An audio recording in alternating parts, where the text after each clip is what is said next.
लहराएंगे। आजादी हमारी है पुरखों की बदौलत से, खुशहाली हमारी है पुरखों की बदौलत से।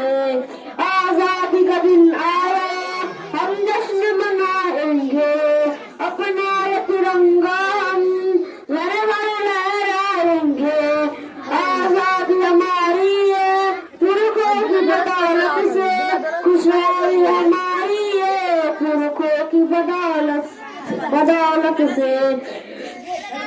खुशहाली हमारी है पुरखों की बदौलत से।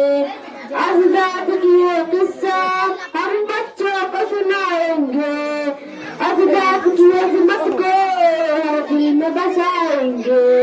अंग्रेजों ने देश में जुल्म किया वल्ला, हैरान पलक धरती हैरान थी ये दुनिया।